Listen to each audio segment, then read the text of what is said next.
एक प्यार का नगमा है, मौजों की रवानी है, जिंदगी और कुछ भी नहीं, तेरी मेरी कहानी है।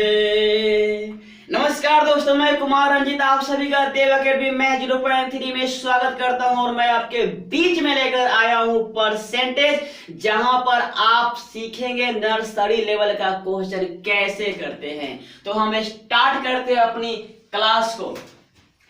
पहला क्वेश्चन है क्या, एक परीक्षा में खुशबू द्वारा प्राप्त अंक 40% कम है साक्षी द्वारा प्राप्त अंक से। प्रश्न क्या है, एक परीक्षा में खुशबू द्वारा प्राप्त अंक 40% कम है साक्षी द्वारा प्राप्त अंक से। तो सबसे पहले आप क्या करो, 40% का जो फ्रैक्शन वैल्यू है उसको निकालो। 40% का फ्रैक्शन वैल्यू होता है आपका 2/5। कितना होता है? 2/5। अब प्रश्न में क्या है सुनो, खुशबू द्वारा प्राप्त अंक 40% कम है, मतलब क्या हुआ? सुन भाई, ए है खुशबू, ए कौन है? खुशबू, और ए है साक्षी। ए है कौन? साक्षी। तो खुशबू, ध्यान देना, साक्षी को मिलता है 5, साक्षी को मिलता है 5, तो खुशबू लाती है 2 का, मतलब कितना? 3। खुशबू को मिलता है 3 अंक, जबकि साक्षी को मिलता है 5 अंक। तो सवाल क्या कर रहा है, साक्षी द्वारा प्राप्त अंक कितना प्रतिशत अधिक है? आप सुनो, साक्षी खुशबू से कितना ज्यादा है? कितना ज्यादा है? ये है आपका 2 ज्यादा। तो 2 ज्यादा है कितना पर? 3 पर। तो 100 पर कितना होगा? 100 पर कितना होगा? जब आप इसको काटोगे तो इसका मान कितना होगा? ध्यान देना, ये होगा 66 सही 2/3%। क्या होगा? 66 सही 2/3%। और ये क्या होगा? ये आपका आंसर होगा। ये आपका क्या होगा? आंसर होगा। उसी प्रकार हम बात करें दूसरे प्रश्न में। किसमें? दूसरे प्रश्न में। तो दूसरा प्रश्न क्या है देखना।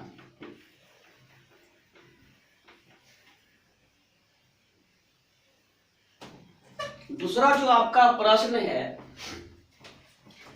रंजना की आय मनीषा की आय से 20% अधिक है। ध्यान देना, ये है रंजना, कौन है? ये है रंजना, और ये है आपका मनीषा, कौन है? ये है मनीषा। रंजना की आय मनीषा की आय से 20% अधिक है, मतलब 20% का फ्रैक्शन मान होता है आपका 1/5। कितना होता है? 1/5। अगर मनीषा 5 है, मनीषा 5 है, तो रंजना कितना ज्यादा है? 1 ज्यादा, मतलब कितना? 6। मनीषा की अगर आय 5 है तो रंजना की आय है आपका 6। सवाल में क्या पूछा गया है, मनीषा की आय रंजना की आय से कितना प्रतिशत कम है? ध्यान देना मेरे भाई, मनीषा को मिलता है 5, रंजना को मिलता है 6, तो मनीषा कितना कम है? मनीषा 1 कम है। अब 1 कम है कितना पर? 6 पर। तो 100% पर कितना कम होगा? जब इसको निकालोगे ना तो ये होगा आपका 16 सही 2/3%। 16 सही 2/3%। और ये क्या होगा? ये होगा आपका आंसर। ये क्या होगा? आपका आंसर होगा। ठीक है। उसके बाद क्वेश्चन नंबर 3, यदि y का x%, क्या करना आप क्वेश्चन नंबर 3 में? ध्यान देना, ये है आपका 3 नंबर प्रश्न, और y का x%, मतलब क्या? y गुने x गुने 1/100, और बराबर है किसके? बराबर है किसके? ये है आपका z के। किसके? z के। ठीक है। तो प्रश्न में क्या पूछा गया है कि z का कितना प्रतिशत x है, मतलब क्या?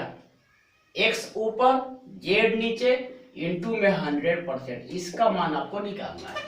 तो यहाँ से किसका मान निकालोगे? x का। किसका निकालोगे? x का। ये क्या होगा? ये होगा आपका 100 गुने z और बटा में y, बटा में y। ध्यान देना, जहां पर x है वहां पर क्या रखोगे?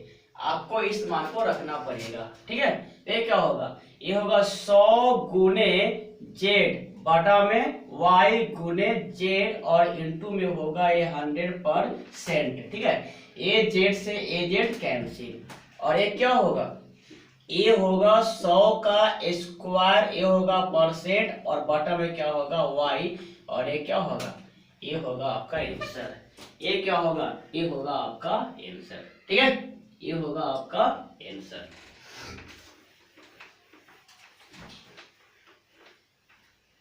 Question number 4। Question number 4 number में क्या है भाई? यदि y का x% 100 है, मतलब क्या? y गुने x गुने 1/100 का मान आपको दिया गया है 100, ठीक है। और दूसरा कंडीशन में z का y%, तो z गुने y गुने 1/100, और ये कितना है? 200। कितना है? 200, ठीक है। अब शुरू भाई, x एवं z में रिश्ता निकालना है, तो यहाँ से आप y का मान निकालो।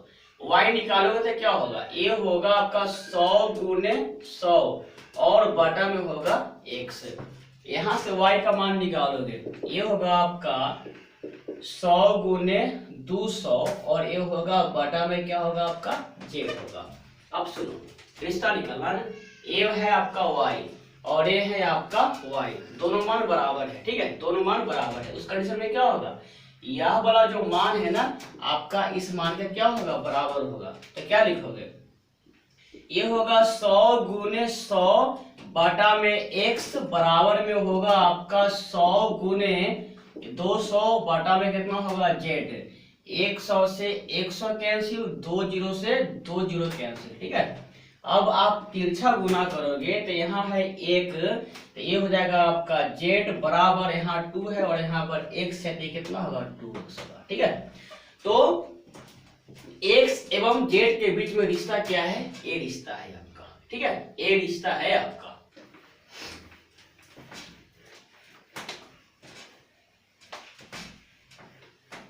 अब हम बात करें 5वां प्रश्न की, तो क्वेश्चन नंबर 5 क्या है?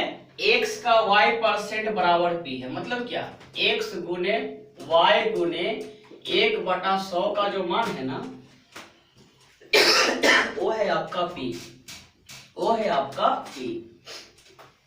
तो p का कितना प्रतिशत y है? मतलब y ऊपर होगा, p नीचे, और ये होगा 100%, इसका मान चाहिए। यहाँ से y निकालो आप, तो जब y निकालो क्या होगा?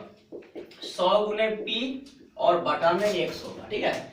जहां पे y है क्या रखोगे? इस मान को आपको रखना पड़ेगा। तो ये होगा 100 गुने p बटा में x गुने p इंटू में ये होगा 100, ये है आपका परसेंट। ए p से ए p कट गया, ये क्या होगा? 100 का स्क्वायर, ये होगा परसेंट बटा में x होगा, बटा में क्या होगा?